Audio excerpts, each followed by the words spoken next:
ये है दिल्ली क्राइम मोर्चा news network. माता जी को दिखाएंगे तो देखिए लगातार वो रो रही हैं। जब से हम आए हैं यहाँ पर कल से लगातार ये रो रही हैं और पैरालाइज है इनका पूरा शरीर, उठ नहीं पाती हैं, सही से चल नहीं पाती हैं। यही बेटा कि इनका सहारा है और इन्हीं के सहारे के ऊपर कल जो है इस तरीके से वारदात को अंजाम दिया गया। वो आया, उन्होंने मेरे गले में चाकू डाल दिया। राज ने चाकू मारा। हाँ, एक पीछे मारा और यहाँ पे एक सुबह मारा है। तो इनकी हत्या करना चाह रहे हैं। हाँ, वे इनकी हत्या की प्लानिंग पे बैठे थे। सिर्फ 150 रुपये। हाँ, 150 के लिए। तो पुलिस वालों को भी फोन नहीं कराया उन लोगों ने हमारा। उन्होंने कहा दी हम नहीं कराएंगे, सब कह रहे हम नहीं कराएंगे, फोन भी नहीं कराया और इनके खून हो गए ये जब। आपको पुलिस प्रशासन से ज्यादा उम्मीद नहीं? नहीं, आज ये क्यों सुनते नहीं पुलिस वाले। हाँ, उसका भाई भी था आकाश, सुमित, राज और दो का नाम नहीं पता, एक वहाँ पे काम करता था चुप रखे। सारे 4 लोगों ने मिलकर आपके ऊपर हमला किया। हाँ हाँ हाँ। नहीं, कोई कार्रवाई, कोई भी हेल्प नहीं कर रहे, पुलिस वाले भी हमारी कोई भी हेल्प नहीं कर रहे। आपको क्या उम्मीद है प्रशासन से, शासन से क्या कहना चाहते हैं? भाई ये मैं देखा जो मेरे बच्चे के साथ हुआ है, कलो किसी और के साथ हो सकता तो ऐसा नहीं होना चाहिए ना।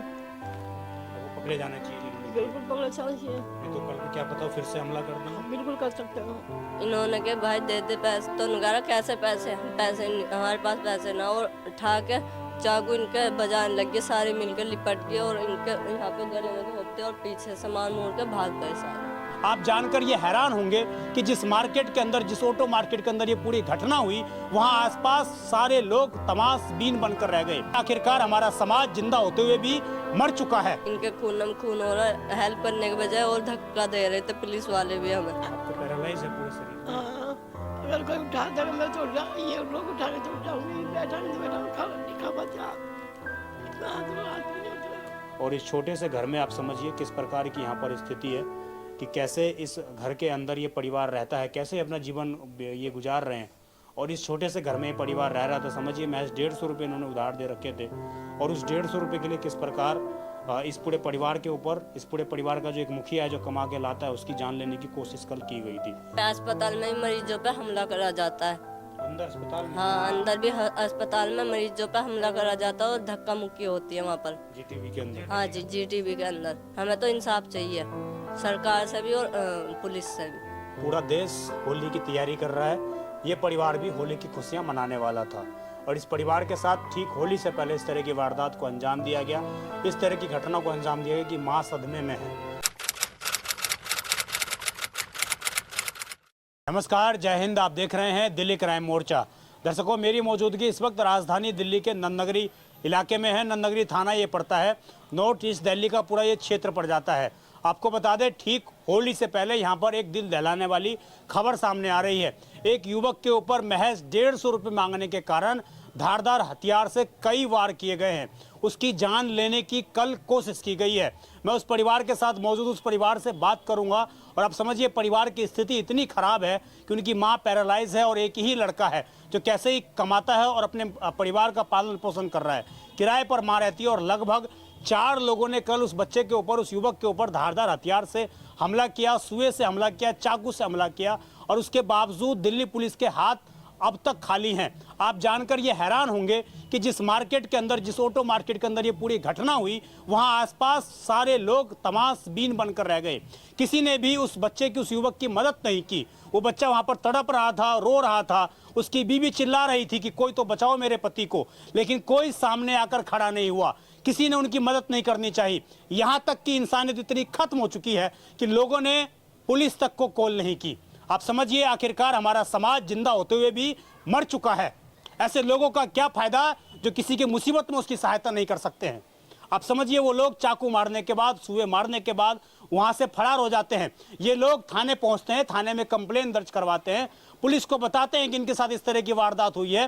पुलिस का काम था कि पुलिस उस इलाके में जाती, उस जगह पर जाती, उन आरोपियों की छानबीन करती, उन आरोपियों के बारे में पता लगाती कि आखिरकार वो लोग कौन है कि जिन्होंने इस बच्चे के ऊपर चाकू से हमला किया। पुलिस उल्टा इनको धमकाकर अस्पताल भेज देती है खुद।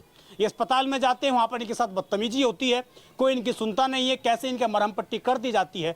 ये घर आते हैं, थाने जाते हैं, वहाँ पर पुलिस इनको कहती है कि तुम अगले दिन आना। आप समझिए अगर उस बच्चे की कल मौत हो जाती तो क्या पुलिस प्रशासन उसकी जिम्मेदारी लेता? क्या नंदनगरी थाने के एसएचओ साहब उसकी जिम्मेदारी रिस्पॉन्सिबिलिटी लेते?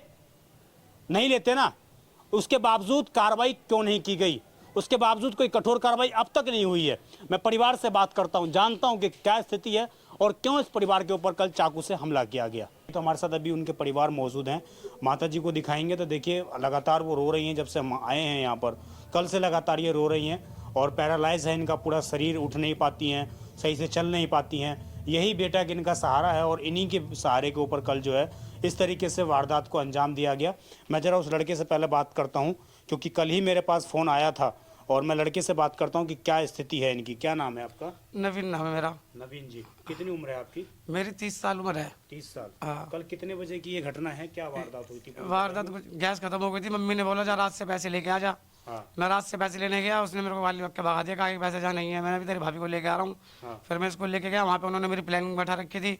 तो जाके इनने बोला कि भाई पैसे इतनी देर में मेरे पे चिपक गए। वो आया, उन्होंने मेरे गले में चाकू डाल दिया। राज ने चाकू मारा? हाँ, एक पीछे मारा और यहाँ पे एक सुहा मारा है पीछे। हाँ, वो तो आपकी हत्या करना चाह रहा है। हाँ हाँ हाँ। तो महज 150 रुपये? कितने? 150 रुपये के चक्कर में। 150 रुपये। कितने दिन हो गए थे आपको दिए हुए? दिए हुए 4-5 दिन हो गए थे। वो तो मांगते नहीं, मैं कल मांगने चला गया, कल पैसे नहीं थे मेरे पास। तो आप मांगने के लिए चले गए, इससे हाँ। 3-4 दिन हुए हैं? 3-4 दिन हो गए दिए हुए। तो दिए हुए 150। किस लिए दिए थे आपने उसको पैसे? वो मांग रहे, उन्होंने कहा भाई दे दे, मैं उधार दिए थे मैंने उसको। साथ में ही काम करते हैं आप? नहीं, वैसे जानता हूँ उसे मैं, पर मुझे क्या पता वो 150 रुपये के लिए ऐसा कर देगा। यहीं काचीपुरा पे उसका घर है। हाँ, उसका भाई भी था आकाश, सुमित, राज, और 2 का नाम नहीं पता। एक वहाँ पे काम करता काचीपुरा की दुकान ये पे। सारे 4 लोगों ने मिलके आपके ऊपर हमला किया? हाँ हाँ हाँ, चारों ने मारा मेरे को। इसके पीछे की वजह सिर्फ 150 रुपये? 150 रुपये की वजह है बस, और कुछ नहीं। ना मैंने गाली बकी, ना कुछ का किसी को। वो तो खाली पीली आके चिपक गए। बीच बचाव में मेरी वाइफ के भी हाथ पे लग गई। वाइफ के भी लगी? तो आपने खुद ही अस्पताल गए थे या मार्केट के लोग आपको लेके गए अस्पताल?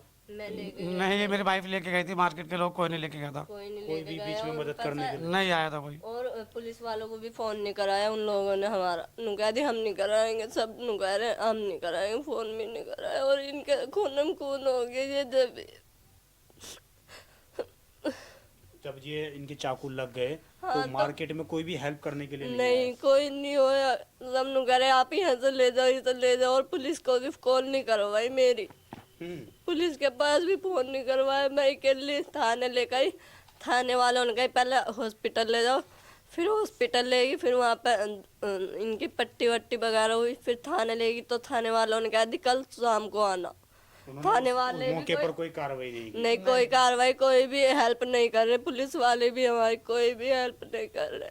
क्या नाम है आपके आयु अधिकारी का जिसको आपके पास केस किया? नाम पता है आपको? राजकुमार। राजकुमार। राजकुमार नाम है उनका। उन्होंने बोला कि आप कल आना। हाँ, कल शाम को बुलाया। नु कह रहे कल MLC करवाने के लिए भी नहीं ले गए अस्पताल में? MLC कुछ भी नहीं। नु कह रहे खुद लेकर जाओ, यहाँ से जाओ, पर हम नहीं जाएंगे, आप पहले वहाँ जाओ अस्पताल, वहीं पे होएगी MLC, जब भी आना। पुलिस कर्मी कोई आपके साथ नहीं? कोई नहीं गया पुलिस वाला, किसी ने हेल्प नहीं करी मेरी। और उस मार्केट में गए थे पुलिस उस टाइम पे? नहीं, कोई नहीं गई। थाने गए थे, वो नहीं गए वो। थाने गए थे, जब भी नहीं गए। ना फोन पे किसी और के फोन से करा मैंने फोन, जब भी नहीं गए वे लोग वहाँ पे। आपने फोन करके बुलाया था पुलिस को कि ऐसे बुलाया ऐसे था, चाकू लग गया? कंप्लेन करी थी तो उनका दी थाना, और थाने से उन्होंने हमें थाने से भी भगा दिया था। थाने से ही? हाँ, नुका दी जा यहाँ से जा, नु कर रहे थे इनको। इनके खून में खून हो रहा है, हेल्प करने के बजाय और धक्का दे रहे थे पुलिस वाले भी हमें। तो आप 150 रुपए के लिए ही आपके पति के ऊपर हमला किया? हाँ जी, 150 रुपए के लिए ही हमला करा क्या गया। बातचीत हुई थी जरा बताएंगे? वहाँ पे जाके क्या बातचीत हुई आपकी? बस मैंने कहा भैया हमारे पैसे दे दो 150 रुपए। तो इन्होंने कहा भाई दे दे पैसे। तो नुकारा कैसे पैसे, हम पैसे नहीं, हमारे पास पैसे ना। और उठा के चाकू इनके बजाने लग गए, सारे मिलकर लिपट गए और इनके यहाँ पे गले में घोंप दिया और पीछे से मार मोड़ के भाग गए सारे। कितने लोग थे? 4-5 लड़के थे। 4-5? हाँ। क्या उम्र होगी इनकी? नाबालिग है या इनकी कैसे? नहीं, सब बालिक है। सब बालिग हैं? हाँ जी। तो ये चारों ने चाकू किसी एक ने मारा है या एक चारों ने ने मिलके? चाकू मारा है और पीछे सुए मार गया, एक चाकू मार गया। सुए भी मारे हैं? हाँ, सुआ भी मारा है। तो वो तो इनकी हत्या करना चाह रहे हैं? हाँ, वे इनकी हत्या की प्लानिंग पे बैठे थे। सिर्फ 150 रुपए की? हाँ, 150 के लिए बस। देखिए मैं उनकी माता जी से बात करूंगा। और सामान्य सा परिवार है, जरा घर की स्थिति दिखाएंगे। ये छोटा सा घर है और इस छोटे से घर में आप समझिए किस प्रकार की यहाँ पर स्थिति है, कि कैसे इस घर के अंदर ये परिवार रहता है, कैसे अपना जीवन ये गुजार रहे हैं। और इस छोटे से घर में ये परिवार रह रहा था। समझिए महज 150 रुपये इन्होंने उधार दे रखे थे और उस 150 रुपये के लिए किस प्रकार इस पूरे परिवार के ऊपर, इस पूरे परिवार का जो एक मुखिया है जो कमा के लाता है, उसकी जान लेने की कोशिश कल की गई थी। माँ जी, क्या नाम है आपका? राजरानी जी, राजरानी। राज रानी। आप ये आपका लड़का है? हाँ जी, मेरा लड़का है ये। बड़ा लड़का है, छोटा? ये छोटा है। छोटा है। और भी बच्चे हैं आपके? हाँ, वो दूर रहते हैं। दूर रहते हैं, तो यही आपका सहारा है? हाँ जी, यही सारा है। तो ये किराए का पूरा है? कितना किराया जाता है इसका? किराया जाता है इसका 3,000 रुपये। 3,000 रुपये किराया जाता चलो मेरी हालत है 3,000 से ज़्यादा है, कम किराया। है? ज़्यादा। अच्छा, तो ये आपको पैरालाइज है पूरे शरीर में? हाँ, अगर कोई उठा देगा मैं तो ये लोग उठाने तो उठ जाऊंगी, बैठाने तो बैठा खाना नहीं खा पाते, हाथ इतना तो हाथ भी नहीं उठा, अगर ये लोग ना कुछ हेल्प करें तो आप लोग नहीं कर कुछ पाते? नहीं कर पाऊँ। ये जो कल घटना हुई, कितने बजे आपको पता लगा आपके बेटे के साथ ऐसा ऐसा हो गया? मेरे को लगी 8 बजे करीब। 8 बजे शाम को? हाँ। जब तक ये लोग आपस में अपना अस्पताल जाते रहे, हाँ, आप यहीं पर थी? हाँ, मुझे बताया किसी ने कि बताना भी नहीं पा रहे। मैंने कि हाँ पता है, पैसे ने भेजा मैंने घर में गैस नहीं है, तो मैंने कि लिया के तो गैस हो जाएगी 1 किलो, मैंने कि बाकी दूध मंगा लेंगे। तो मैंने भेजा, तो फिर उसने बताया कि वो तो अस्पताल में है ना, क्या उसके चक्कर वाले पता नहीं, नहीं मुझे नहीं मालूम नहीं है। ये किसी आपको किसी और ने बताया? हाँ, जी। माँ जी, आपको क्या लगता है पुलिस कार्रवाई कर रही है कुछ आपके बेटे के? कुछ भी नहीं कर रही पुलिस, यहाँ की कुछ करती ही नहीं है। नहीं करती है कुछ? यहाँ की पुलिस तो बेकार है, नहीं करती कुछ भी। जी। और ये जिन्होंने ये पूरी घटना को अंजाम दिया है महज 150 रुपए के लिए, वो आपके बेटे की जान लेना चाह रहे थे? बिल्कुल जान ही रहने, वो तो बच गया, हमने क्या नहीं तो जान ही पूरी पिलानी थी उनकी। जी, वो मारने के इरादे से ही सब हाँ कुछ हाँ, हुआ। बिल्कुल मारने के इरादे से करा उन्होंने। जी। आपको क्या उम्मीद है प्रशासन से, शासन से क्या कहना चाहती भाई है? ये मैं देखा जो मेरे बच्चे के साथ हुआ है, कलो किसी और के साथ हो सकता तो ऐसा नहीं होना चाहिए ना। अब वो पकड़े जाने चाहिए जिन्होंने किया। बिल्कुल पकड़े जाना चाहिए। नहीं तो कल को क्या पता फिर से हमला कर दें। हम बिल्कुल कर सकते हो, बिल्कुल कर सकते हो। राज, आप क्या उम्मीद करते हो प्रशासन से? क्या आपको मैं क्या उम्मीद करते हो आप? मैं तो उन्हें पकड़वाऊंगा। मैं गया तो पुलिस वालों के पास, जब तक वो गए नहीं मेरे साथ नहीं पकड़े जाते, वो कल ही घर पे भाग गए। फिर वो अब जा रहा हूँ थाने, वो जाएंगे, देखता हूँ अगर वो जाएंगे तो ठीक है, वरना न्यूज़ बुलाएगी तो कार्रवाई होगी अब आगे की। उन्हें पकड़वाना है सबों को। लेकिन आपको पुलिस प्रशासन से ज्यादा उम्मीद नहीं नजर आ रही? नहीं यार, ये क्यों सुनते नहीं पुलिस वाले?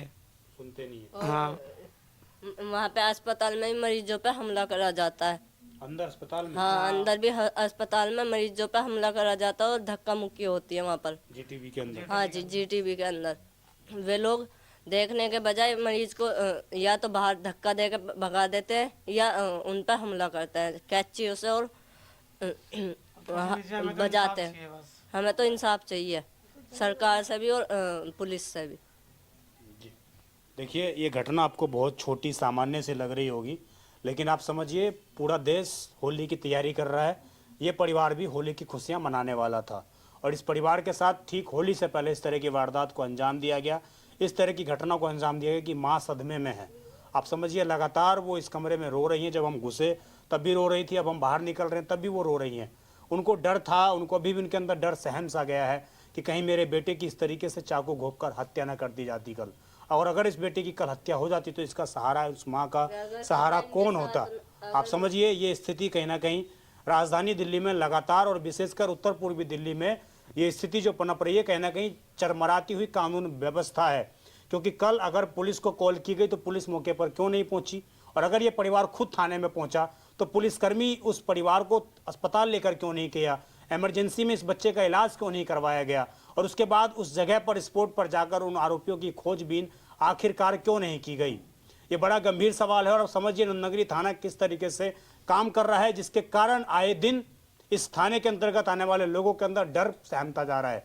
आए दिन इस तरह की हत्या की वारदात यहाँ पर घटित हो रही हैं। महज 1 महीना बीता होगा जिसमें अपने बेटे की बीच बचाव के कारण एक युवक की चाकू घोंपकर गोली मारकर हत्या कर दी गई थी। तो आप समझ जाइए राजधानी दिल्ली में कानून व्यवस्था किस कदर निचले स्तर पर जा चुकी है, और उसके पीछे की वजह है कानून व्यवस्था, पुलिस प्रशासन।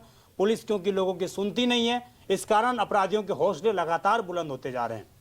इस खबर पर आपकी जो भी राय हो कमेंट जरूर करिएगा। आप देखते रहें दिल्ली क्राइम मोर्चा। मैं विजय ठाकुर अपने सहयोगी दीपांशु के साथ, धन्यवाद।